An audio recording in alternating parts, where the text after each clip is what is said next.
Hello বন্ধুরা, জারাস কিচেনের সকলকে জানাই ওয়েলকাম। সকলে কেমন আছো? আশা করি খুব ভালো আছো। আর আমিও খুব ভালো আছি। রোজকার মতো আবারও একটা নতুন রেসিপি নিয়ে তোমাদের সামনে হাজির হয়েছি। আজ বানাবো চিকেন লেগ ফ্রাই, যেটা বানানো ভীষণই সহজ, খেতেও দারুণ মজাদার হয়। এই রেসিপিটা কিন্তু বড় থেকে ছোট সবারই খুব পছন্দের। চলো তাহলে আর দেরি না করে এবার রেসিপিটি শুরু করা যাক। চিকেন লেগ ফ্রাইয়ের জন্য এখানে আমি 2 পিস লেগ নিয়েছি, আর আমি এটা থাই সমেত নিয়েছি। তোমরা চাইলে শুধু লেগ পিসটা নিয়েও বানাতে পারো। এখন আমি লেগ পিসগুলোকে একটা ছুরির সাহায্যে হালকা হালকা ভাবে ফেড়ে নেব। তাহলে কি হবে, এতে মশলাটাও ভালোভাবে ঢুকবে আর খেতেও কিন্তু ভালো লাগবে।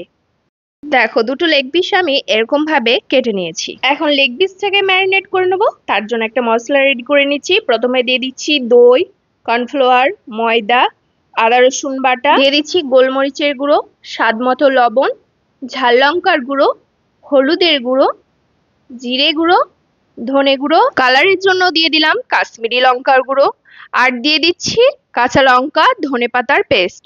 এটা আমি একটু জল দিয়ে পেস্ট করে নিয়েছিলাম, তাই এটা এরকম দেখাচ্ছে। এখন হাত দিয়ে মশলাটা খুব ভালো করে মেখে নিচ্ছি। মশলাটা মাখার সময় এখানে আমার একটুও জলের প্রয়োজন হয়নি। তোমাদের যদি মনে হয় জলের প্রয়োজন আছে, তাহলে সামান্য একটু জল দিয়ে মশলাটা মেখে নিতে পারো, তাতে কোনো প্রবলেম নেই। এখন অর্ধেক লেবুর রস মিশিয়ে দিলাম।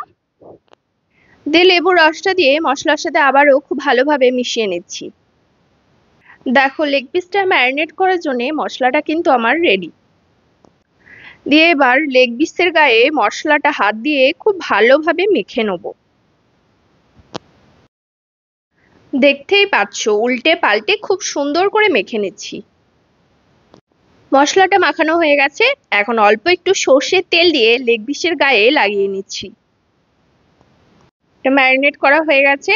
এখন এটাকে আমি নর্মাল ফ্রিজে 3 থেকে 4 ঘন্টার জন্য রেখে দেবো। তোমাদের হাতে যদি সময় থাকে তাহলে কিন্তু এটা ওভারনাইটও রাখতে পারো। লেগ পিসগুলোকে নিয়ে ফিরে এলাম 4 ঘন্টা পর। এখন দেখতে পাচ্ছ মশলাটা খুব ভালোভাবে কিন্তু সেট হয়ে গেছে। এবার আমি এই ম্যারিনেট করা লেগ পিসগুলোকে ভেজে নেবো। তার জন্য গ্যাসে দেখো, আমি যে কড়াইয়ের মধ্যে ভাজবো সেই কড়াইটা চাপিয়ে দিয়েছি, আর এতে আমি পরিমাণ মতো সাদা তেলও দিয়ে দিয়েছি। এবার তেলটা গরম হওয়া পর্যন্ত অপেক্ষা করব। এখন তেলটা আমার গরম হয়ে গেছে। একে একে লেগ পিসগুলো তেলের মধ্যে ছেড়ে দেবো। লেগ পিসগুলো দেওয়ার সময় কিন্তু খুব সাবধানে দিতে হবে, নয়তো আবার তেল ছিটকে আসার সম্ভাবনা থাকবে। তাই দেখো, আমি খুব আস্তে আস্তে লেগ পিসগুলোকে একে একে দিয়ে দিচ্ছি। দিয়ে একটা কাঁটা চামচের সাহায্যে লেগ পিসটাকে একটু সরিয়ে দিলাম, যাতে আর একটা লেগ পিস এর মধ্যেই ধরে যায়। গ্যাসের ফ্লেম মিডিয়ামে রেখে কিন্তু লেগ পিসগুলোকে আমি ভেজে নেব।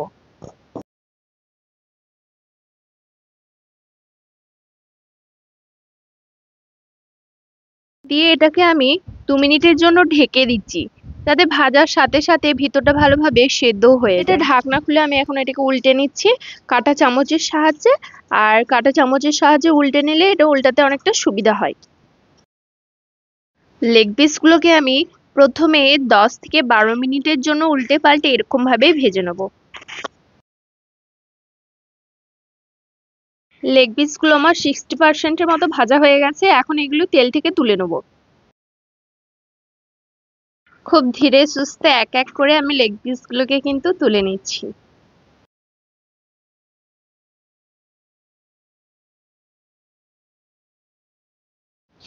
এক এক করে দুটো লেগ পিসই আমি তুলে নিলাম। এখন এই লেগ পিসগুলোকে আমি 15 থেকে 20 মিনিটের জন্য এভাবে রেস্টে রেখে দেবো। রেস্টে রাখার পর একইভাবে লেগ পিসগুলোকে তেলের মধ্যে ভেজে নেব। লেগ পিসগুলোকে এরকম ভাবে দুবারে ভেজে নেবো আমি। একবারে ভাজতে গেলে এটা ঠিকঠাক কিন্তু হবে না। সেকেন্ড বার কিন্তু হাই ফ্লেমে আমি 3 থেকে 4 মিনিটের জন্য এটা ভেজে নেবো, তাহলেই আমার এটা ভাজা কমপ্লিট হয়ে যাবে। কিন্তু এটা পুরোপুরি ভাজা হয়ে গেছে।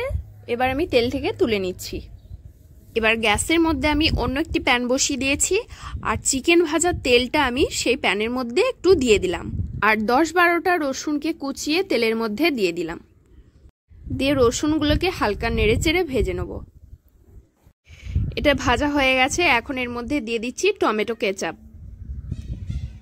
তারপর দিয়ে দিচ্ছি চিলি সস, আর দিচ্ছি ডার্ক সয়া সস। এখন নেড়েচেড়ে সসগুলোকে খুব ভালোভাবে মিশিয়ে নিচ্ছি। এর মধ্যে দিয়ে দিচ্ছি সামান্য একটু জল আর দিয়ে দিচ্ছি পেঁয়াজ পাতা। দিয়ে নেড়েচেড়ে সবকিছু আবারও খুব ভালোভাবে মিশিয়ে নেব। এটা ফুটে উঠেছে, এখন এর মধ্যে আমি ভেজে রাখা লেগ পিসগুলোকে দিয়ে দিচ্ছি। দিয়ে এবার কাঁটা চামচের সাহায্যে উল্টে পাল্টে সসের সঙ্গে খুব ভালোভাবে এটা মিশিয়ে নিচ্ছি। গ্যাসের ফ্লেম কিন্তু লো টু মিডিয়ামে রেখে কাজটা করতে হবে। এখন সসের যে গ্রেভিটা বানালাম সেটা অন্য একটি বাটির মধ্যে ঢেলে নিচ্ছি। দিয়ে আমি লেগ পিসের ওপরে ছড়িয়ে দেবো, তাহলে কি হবে সসের সাথে খুব ভালোভাবে লেগ পিসটা মিশে যাবে। আর দেখতে ভালো লাগার জন্য উপর থেকে ছড়িয়ে দিচ্ছি পেঁয়াজ পাতা। এটা একদমই অপশনাল, চালে দিতেও পারো আবার নাও দিতে পারো। দিয়ে গ্যাসের ফ্লেম অফ করে এটা নামিয়ে নেব। এখন এটা আমি তোমাদের পরিবেশন করে দেখিয়ে দিচ্ছি। দেখতে যতটা লোভনীয়, খেতেও কিন্তু দারুণ মজাদার হয়। আজকের রেসিপিটি তোমাদের কেমন লাগলো অবশ্যই কমেন্ট করে জানিও। আর রেসিপিটি যদি ভালো লাগে তাহলে চ্যানেলটাকে সাবস্ক্রাইব করে দিও, তার সাথে সাথে কিন্তু লাইক শেয়ার করতে একদম ভুলো না। আজকের মতো এখানেই বিদায় জানাচ্ছি, দেখা হচ্ছে অন্য কোনো রেসিপির সাথে অন্য কোনো ভিডিওতে। ততক্ষণ পর্যন্ত ভালো থেকো, সুস্থ থেকো আর সবাইকে ভালো রেখো।